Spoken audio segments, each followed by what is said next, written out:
სასამართლომ საბა ჯიქიას 4 წლითა და 6 თვით პატიმრობა მიუსაჯა. გადაწყვეტილება მოსამართლე თამარ მჭედლიშვილმა მიიღო. დღევანდელი პროცესი იყო იმის წყალგამყოფი თამარ მჭედლიშვილს შეუძლია თუ არა გადაწყვეტილება მიიღოს დამოუკიდებლად.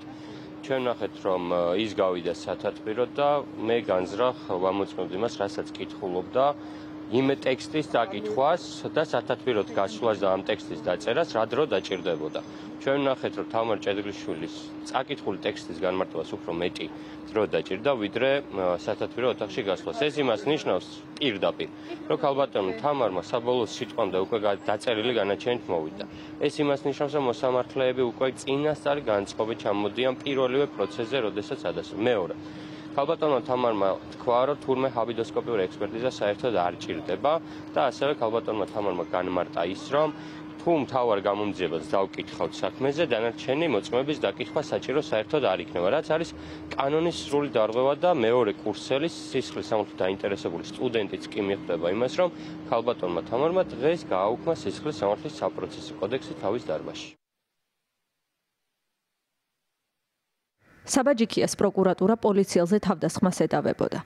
განაჩენის გამოცხადების შემდეგ ტელეკომპანია იმედმა და პოსტივიმ გაავრცელეს კადრები, რომელშიც მათივე თქმით ჩანს, რომ საბა ჯიქია პოლიციელს თავს დანით ხელში ესხმის.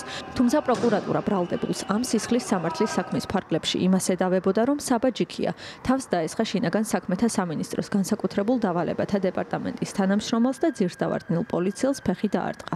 თავად ბექა გოტიაშვილმა, რომელზე თავდასხმასაც პროკურატურა საბა ჯიქიას ედავებოდა, რამდენიმე დღის წინ თქვა, რომ მას დაზიანება არ მიუღია. განაჩენის გამოცხადებას არ დასწრებია საბა ჯიქიას საქმის პროკურორი თამარ იაკობიძე. სანამ სხდომა დაიწყებოდა, ცოტა ხნით ადრე გახდა ცნობილი, რომ ის შვებულებაში იყო, თუმცა ამის შესახებ მოსამართლემაც კი არ იცოდა. პროცესს სხვა პროკურორი ესწრებოდა. სასამართლო პროცესზე გამოკვლეული მტკიცებულებებით დადასტურდა, რომ 2024 წლის 1 დეკემბერს თბილისში რუსთაველის გამზირზე პარლამენტის მიმდებარე ტერიტორიაზე საპროტესტო აქციის დროს აქციის ერთ-ერთი მონაწილე ბრალდებული თავს დაესხა შინაგან საქმეთა სამინისტროს განსაკუთრებულ დავალებათა დეპარტამენტის თანამშრომელს და ფეხი დაარტყა ძირს დავარდნილ პოლიციელს. მას ბრალდება სამსახურებრივ საქმიანობასთან დაკავშირებით პოლიციელზე თავდასხმის ფაქტზე წარედგინა, რაც სასჯელის სახით და ზომად 4-დან 7 წლამდე თავისუფლების აღკვეთას ითვალისწინებს. თბილისის საქალაქო სასამართლომ ბრალდებული სრულად ცნო დამნაშავედ წარდგენა ბრალდებაში და სასჯელის სახით და ზომად 4 წლითა და 6 თვით თავისუფლების აღკვეთა განუსაზღვრა. მოსამართლემ პროკურატურის მტკიცებულებები სრულად გაიზიარა და სანამ საბოლოო ვერდიქტს გამოაცხადებდა, ბრალდებულმა, რომელსაც 19 წელი ციხეში შეუსრულდა, დასკვნისი სიტყვა წარმოთქვა.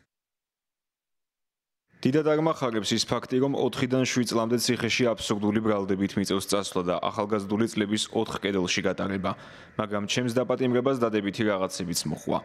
დიდი ოჯახი შევიძინე, მაგარი ბიჭები გავიცანი, გავიგე თავისუფლების ფასი. რა მდგომარეობა აქვს ქვეყანაში და ყველაზე მაგარი რაც არის, შვილიშვილებისთვის ძალიან მაგარი ისტორია მექნება მოსაყოლე. მოყოლა კი არ შემწხვება, რადგან ვიცი ისტორიის სწორ მხარეს ვდგავართ.